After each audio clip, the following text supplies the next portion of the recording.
अध्याय 4 दिव्य ज्ञान। भगवान श्री कृष्ण ने कहा, मैंने इस अमर योग विद्या का उपदेश सूर्यदेव विवस्वान को दिया और विवस्वान ने मनुष्यों के पिता मनु को उपदेश दिया और मनु ने इसका उपदेश इक्ष्वाकु को दिया। आज मेरे द्वारा वही यह प्राचीन योग यानी परमेश्वर के साथ अपने संबंध का विज्ञान तुमसे कहा जा रहा है, क्योंकि तुम मेरे भक्त तथा मित्र हो। अतः तुम इस विज्ञान के दिव्य रहस्य को समझ सकते हो। इस प्रकार यह परम विज्ञान गुरु परंपरा द्वारा प्राप्त किया गया और राज ऋषियों ने इसी विधि से इसे समझा, किंतु कालक्रम में यह परंपरा छिन्न हो गई। अतः यह विज्ञान यथारूप में लुप्त हो गया लगता है। अर्जुन ने कहा, सूर्यदेव विवस्वान आपसे पहले हो चुके हैं, तो फिर मैं कैसे समझूं कि प्रारंभ में भी आपने उन्हें इस विद्या का उपदेश दिया था। श्री भगवान ने कहा, तुम्हारे तथा मेरे अनेकानेक जन्म हो चुके हैं। मुझे तो उन सब का स्मरण है, किंतु हे परंतप तुम्हें उनका स्मरण नहीं रह सकता है। यद्यपि मैं अजन्मा तथा अविनाशी हूँ और यद्यपि मैं समस्त जीवों का स्वामी हूँ, तो भी प्रत्येक युग में मैं अपने आदि दिव्य रूप में प्रकट होता हूँ। हे भरतवंशी, जब भी और जहाँ भी धर्म का पतन होता है और अधर्म की प्रधानता होने लगती है, तब तब मैं अवतार लेता हूँ। भक्तों का उद्धार करने, दुष्टों का विनाश करने तथा धर्म की फिर से स्थापना करने के लिए मैं हर युग में प्रकट होता हूँ। हे अर्जुन, जो मेरे आविर्भाव तथा कर्मों की दिव्य प्रकृति को जानता है, वह इस शरीर को छोड़ने पर इस भौतिक संसार में पुनः जन्म नहीं लेता, अपितु मेरे सनातन धाम को प्राप्त होता है। आसक्ति, भय तथा क्रोध से मुक्त होकर मुझ में पूर्णतया तन्मय होकर और मेरी शरण में आकर बहुत से व्यक्ति भूतकाल में मेरे ज्ञान से पवित्र हो चुके हैं। इस प्रकार से उन सबों ने मेरे प्रति दिव्य प्रेम को प्राप्त किया है। जिस भाव से सारे लोग मेरी शरण ग्रहण करते हैं, उसी के अनुरूप मैं उन्हें फल देता हूँ।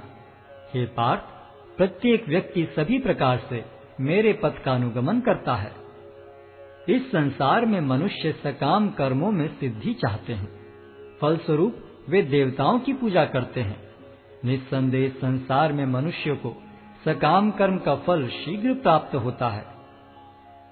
प्रकृति के तीनों गुणों और उनसे संबद्ध कर्म के अनुसार मेरे द्वारा मानव समाज के 4 विभाग रचे गए। यद्यपि मैं इस व्यवस्था का सृष्टा हूँ, किंतु तुम यह जान लो कि मैं इतने पर भी अव्यय अकर्ता हूँ। मुझ पर किसी कर्म का प्रभाव नहीं पड़ता, न ही मैं कर्म फल की कामना करता हूँ। जो मेरे संबंध में इस सत्य को जानता है, वह भी कर्मों के फल के पाश में नहीं बंधता।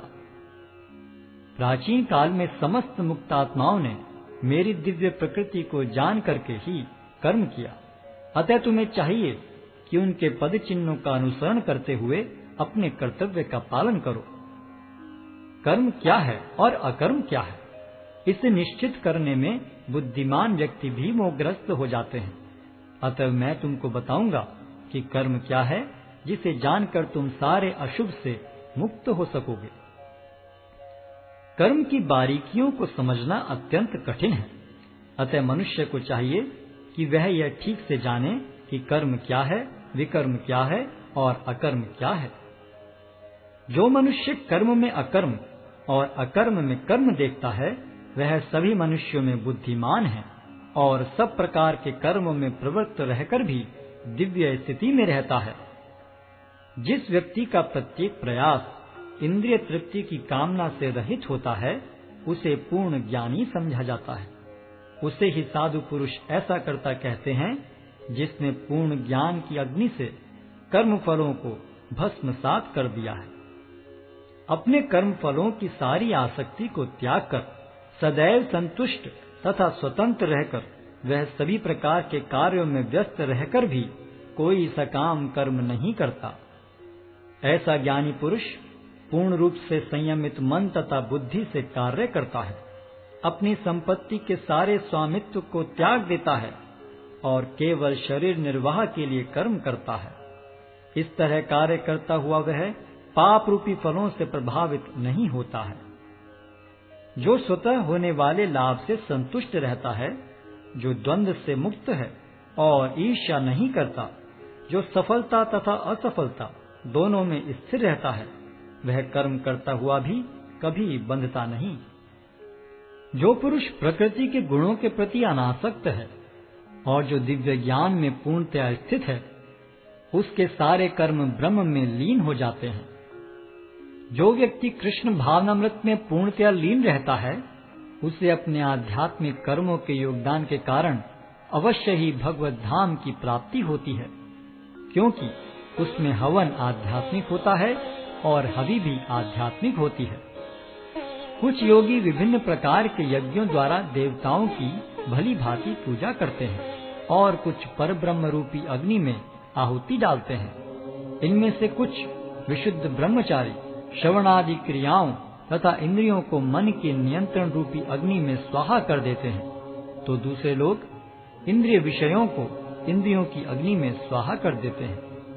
दूसरे, जो मन तथा इंद्रियों को वश में करके आत्म साक्षात्कार करना चाहते हैं, संपूर्ण इंद्रियों तथा प्राण वायु के कार्यों को संयमित मन रूपी अग्नि में आहुति कर देते हैं।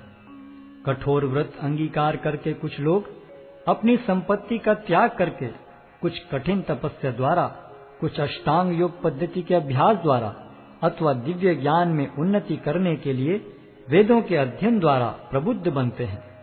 अन्य लोग भी हैं जो समाधि में रहने के लिए श्वास को रोके रहते हैं।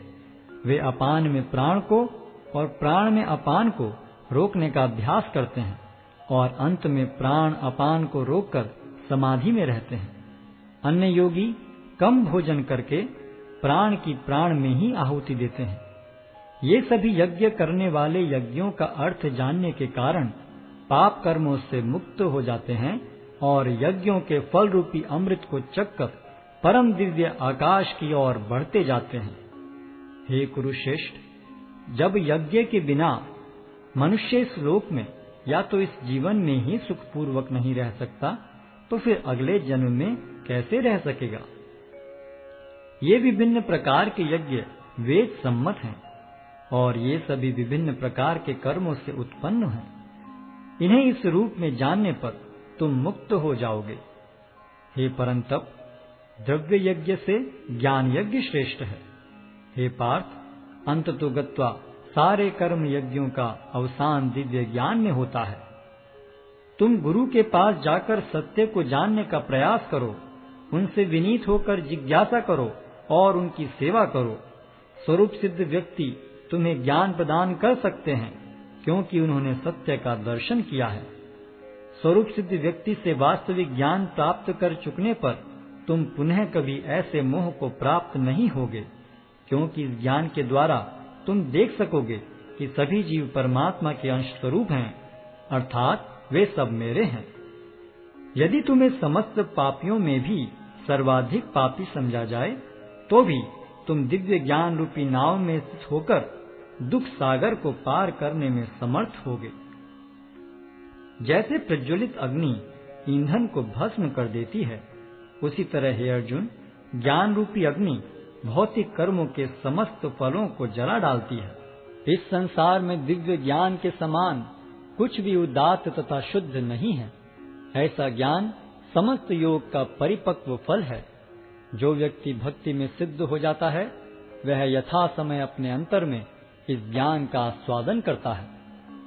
जो श्रद्धालु दिव्य ज्ञान में समर्पित हैं और जिसने इंद्रियों को वश में कर लिया है, वह इस ज्ञान को प्राप्त करने का अधिकारी है और इसे प्राप्त करते ही वह तुरंत आध्यात्मिक शांति को प्राप्त होता है। किंतु जो अज्ञानी तथा श्रद्धा विहीन व्यक्ति शास्त्रों में संदेह करते हैं, वे भगवत भावनामृत नहीं प्राप्त करते, अपितु नीचे गिर जाते हैं। संशयात्मा के लिए न तो इस लोक में न ही परलोक में कोई सुख है।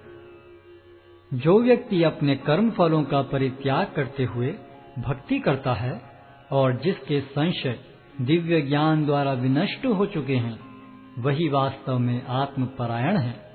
हे धनंजय, वह कर्मों के बंधन से नहीं बंधता। अतएव तुम्हारे हृदय में अज्ञान के कारण जो संशय उठे हैं, उन्हें ज्ञान रूपी शस्त्र से काट डालो। हे भारत, तुम योग से समन्वित होकर खड़े हो और युद्ध करो।